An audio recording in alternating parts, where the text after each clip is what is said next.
Este periodista arriesga su vida al exhibir el modus operandi de empresas de Ricardo Salinas Pliego en la Mañanera del Pueblo en Palacio Nacional. Se dio a conocer que empresas filiales de Ricardo Salinas Pliego buscan instalar una cementera y exploración de minerales en terrenos áridos de Corcovada, en San Luis Potosí. Salinas Pliego busca ahora incursionar en los campos de la minería, engañando a los pueblos que se ubican en San Luis Potosí, ofreciendo dádivas a pequeñas comunidades y ejidatarios, llenándolos de falsas promesas, con el fin de buscar el permiso para adueñarse de sus tierras, explotándolas a todo lo que da para obtener oro, plata, cobre y demás minerales preciosos de la zona. Este caso lo dieron a conocer en la conferencia de prensa, donde la presidenta de México, Claudia Sheinbaum, tomó el caso y personalmente investigaran las condiciones con el que Salinas Pliego quiere adueñarse de estas tierras en Corcovada, en San Luis Potosí. Así como en el estado de San Luis Potosí, varias comunidades del norte del país están en la mira de empresarios para acaparar sus tierras y convertirlas en gigantes pozos mineros, donde buscan extraer millones de piedra en busca del oro, plata, cobre y otros materiales preciosos. La presidenta Claudia Sheinbaum ha dicho que no permitirá que estos grandes empresarios engañen a los pueblos de México y que siempre defenderá a estas comunidades que por muchas décadas estuvieron en el completo abandono.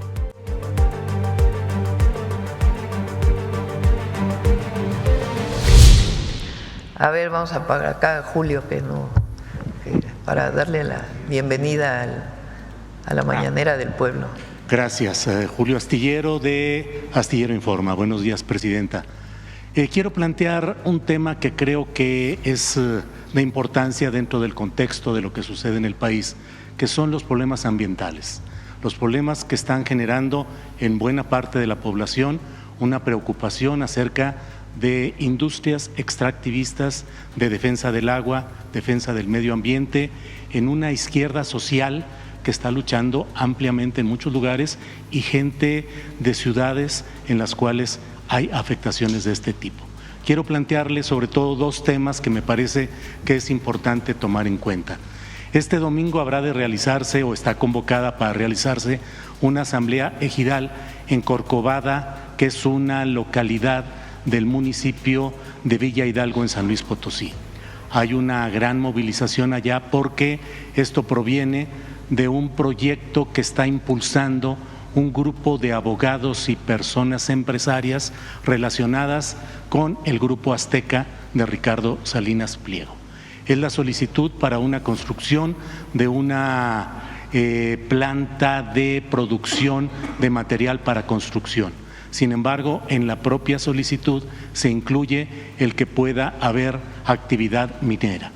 Eso genera que ahí en ese lugar ha habido todavía residuos de oro a bajo nivel, pero parece que se puede reproducir un esquema como el de Cerro de San Pedro, donde se arrasó todo para ir sacando los residuos de oro. Por otra parte, hay también indicios de que pueda haber litio. Frente a todo ello, las comunidades han estado exigiendo que se suspenda esa reunión que será este próximo domingo. De ello conocen ya las propias autoridades federales, el Tribunal Agrario, la Procuraduría Agraria. Es un sinsentido jurídico el que ahí hay, porque se busca promover la enajenación de 426 hectáreas para un proyecto por lo pronto de materiales de construcción, pero que implica la posibilidad de actividad minera. Como sabemos, la actividad minera en muchas partes del país implica no solo el manejo de la compra tramposa o a bajo precio de los terrenos, la manipulación de ejidatarios, la división interna, sino además y sobre todo el riesgo de la instalación de proyectos tóxicos. El gobernador del estado de San Luis Potosí ha dicho que sí hay viabilidad para que se instale la cementera, pero no algo de minería. Hay un proyecto también impulsado por diputados de Morena para que haya un acuerdo del Congreso del Estado que cierre el paso a este proyecto. Por otra parte, en Sinaloa, en Ohuira, hay una movilización desde hace años en contra de un proyecto que implica la producción de 2.200 toneladas diarias de amoníaco conforme a un proyecto de empresas transnacionales. Ello ha llevado a una serie de colusión, y uso el término con toda propiedad y con la capacidad de demostrar lo que estoy diciendo, colusión de autoridades a nivel municipal en el municipio de Ahome, del gobierno del estado con Rubén Rocha Moya, y también de ámbitos del gobierno federal, particularmente en la administración anterior, cuando se hizo una consulta simulada por parte del subsecretario Rabindranath Salazar. Ha habido una serie de omisiones e irregularidades en ese proyecto, en el cual ya hoy, digo no hoy, desde meses y en estos tiempos recientes se han ido instalando abiertamente no solo la empresa que pretende generar esta producción de amoníaco, sino varias más que en un lugar que es protegido por la regulación Ramsar, que establece humedales donde debe haber protección de la vida silvestre, de plantas, y es una comunidad donde existe comunidades pesqueras, cooperativas pesqueras y comunidades indígenas. No ha habido la respuesta adecuada, particularmente de la Procuraduría de la Federal para Asuntos del Medio Ambiente a cargo de Mariana Boy, donde se han estado estableciendo solicitudes de que se verifique que hay toda esa serie de instalaciones. Ha habido una especie de desatención continua de este asunto a nivel de gobierno federal anterior. La anterior secretaria del Medio Ambiente, Luisa María Albores, prometió en 3 ocasiones firmemente reunirse con esta comunidad y no lo hizo. El entonces secretario de Gobernación, Adán Augusto López Hernández, ofreció que en días iba a reunirse con esta comunidad y no lo hizo. Están en curso solicitudes diversas y en el ámbito judicial está estancado este terreno, donde debo decirle que quien litiga contra las comunidades es la Semarnat, es decir, el gobierno federal, que está en un proceso en el cual este proyecto fue impulsado por Gerardo Vargas Landeros, que era secretario de gobierno, con Mario López Valdés, que fue gobernador de Sinaloa, en un proyecto en el cual participó también el despacho jurídico de Francisco Labastida Ochoa, que fue gobernador del estado. Hasta ahora no existe la debida actuación de la Profepa, de la Protección Federal del Medio Ambiente, y por otra parte están estancados estos procesos judiciales en los cuales, como le digo, el gobierno federal es quien actúa como parte litigante contra estas comunidades de Ohuira que mantienen una gran presencia. Entonces, todo esto se lo planteo en el marco de que pienso que debemos preguntarnos cuál es la eficacia y la capacidad que se tiene en los diferentes ámbitos de gobierno para enfrentar estos problemas que surcan el país entero, donde hay muchas protestas por cuestiones de agua, por cuestiones de empresas, de industrias extractivistas.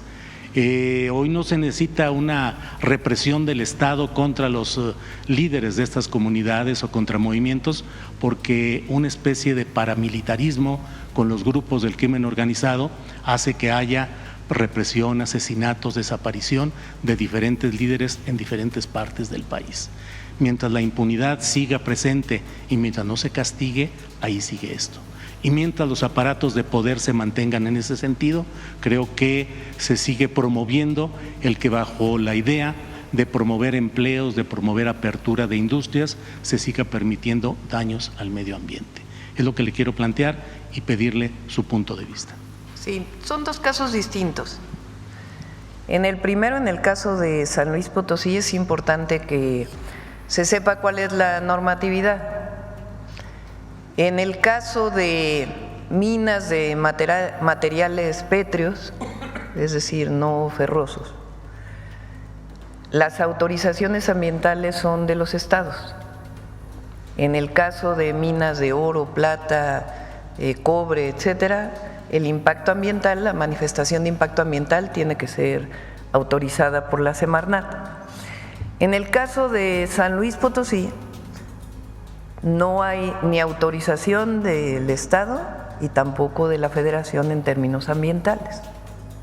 Entonces, lo que hay este fin de semana es una asamblea ejidal y está pendiente allí el procurador agrario para ver en qué condiciones está esta asamblea y que se realice el impacto ambiental adecuado para ver si tiene autorización o no.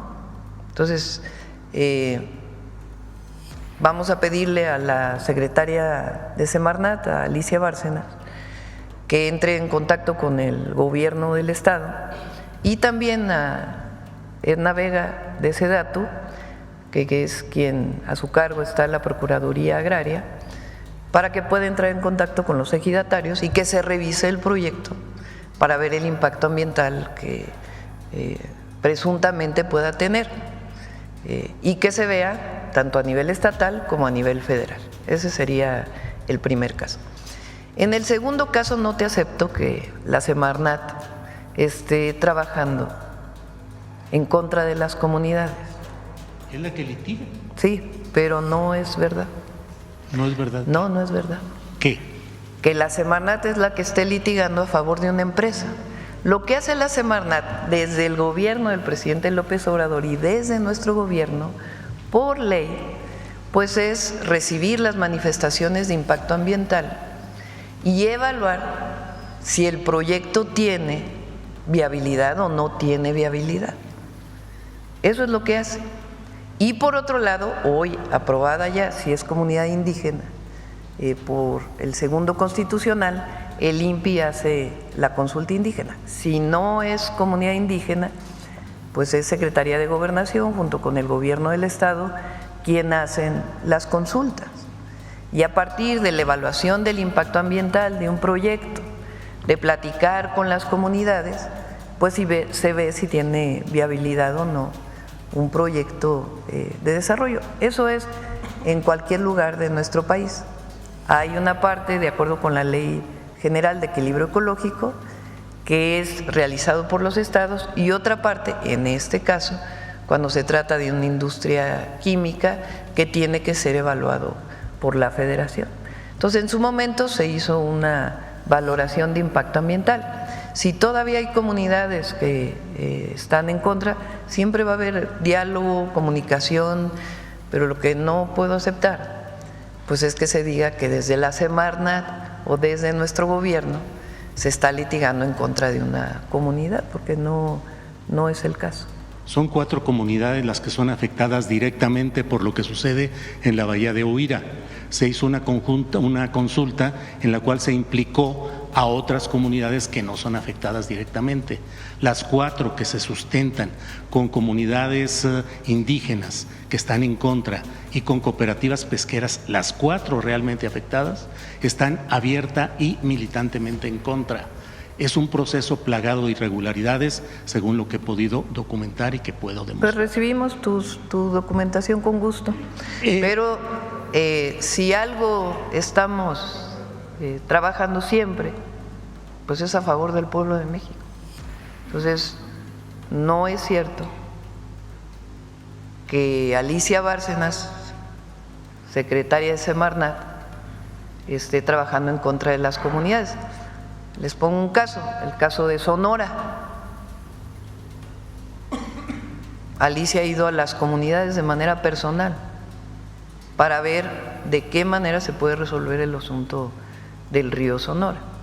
Y les pongo otro caso, la Profepa, que está en Semarnat, ha estado clausurando pues una cantidad muy importante de industrias que tienen que ver con la contaminación, en particular de los 4 ríos que está en el programa de los 100 puntos, sanear. Entonces, de los 3 ríos en particular y un 4.º río. Entonces, está trabajando la Profepa y Alicia Bárcenas a favor de las comunidades y a favor del medio ambiente. Es una mujer con una historia muy importante de trabajo por las comunidades y por el medio ambiente. Y María Luisa Albores, que hoy es titular de Alimentación para el Bienestar, si algo caracteriza a María Luisa es su cercanía con las comunidades. Eso lo caracteriza a ella. Ella es reconocida en todo el país por el trabajo que ha hecho de cercanía con las comunidades. Entonces, pedimos al INPI, a Alicia, pues que se acerquen a esta comunidad, a estas comunidades de Sinaloa. O sea que la secretaria podría visitar Huira. Sí, ella podría visitar, no hay ningún problema. Qué bueno. Por otra parte, le pregunto, ¿no considera que en el aparato burocrático del medio ambiente, en lo general, existen trabas burocráticas y existen grupos y rutinas que obstruyen los buenos propósitos que se tengan? Lo que estamos haciendo ahora es centralizar todas las autorizaciones de impacto ambiental. Desde el periodo neoliberal, lo que se hizo fue descentralizar.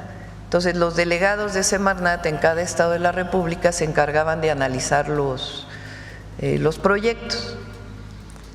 Alicia Bárcenas decidió que ya no quería que se descentralizara, sino que un equipo de la propia Secretaría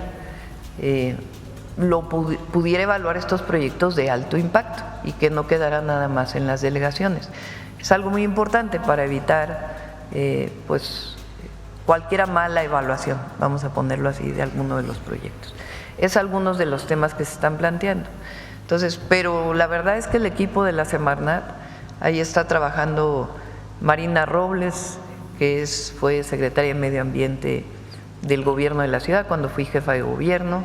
Si algo la caracteriza, ella es de Sonora, es su cercanía con las comunidades.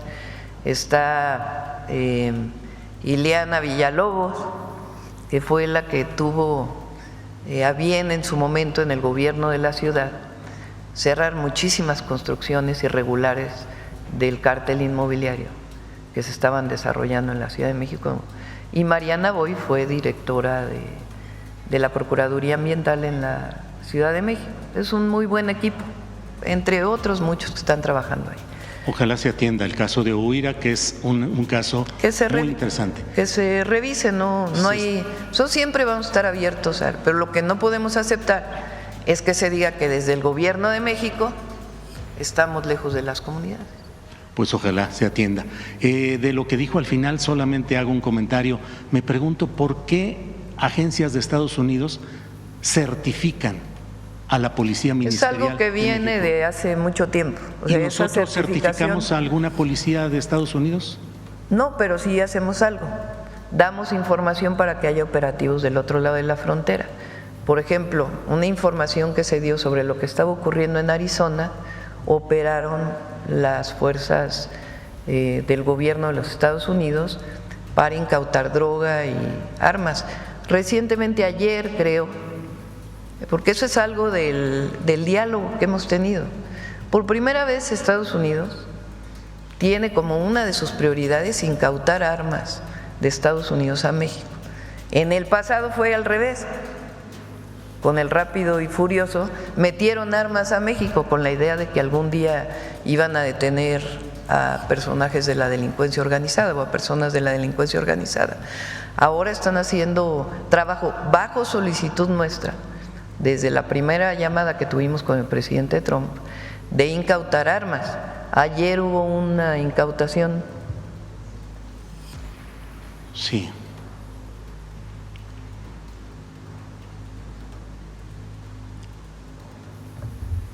Del Río Texas, los oficiales de la Oficina de Operaciones de Campo de Aduanas y Protección Fronteriza que realizaban operaciones de salida en el puerto del Río confiscaron una cantidad significativa de armas y cargadores durante el fin de semana. Ahora, esta certificación de la Agencia de Investigación Criminal es de la Fiscalía General de la República y viene de mucho antes del presidente Andrés Manuel López Obrador. ¿Y le parece bien o habría que cancelarla? Pues hay que preguntarle al fiscal, ¿no? ¿Qué sentido tiene esta certificación y que el fiscal pueda informar? Le agradezco mucho. Gracias. A usted. Adelante.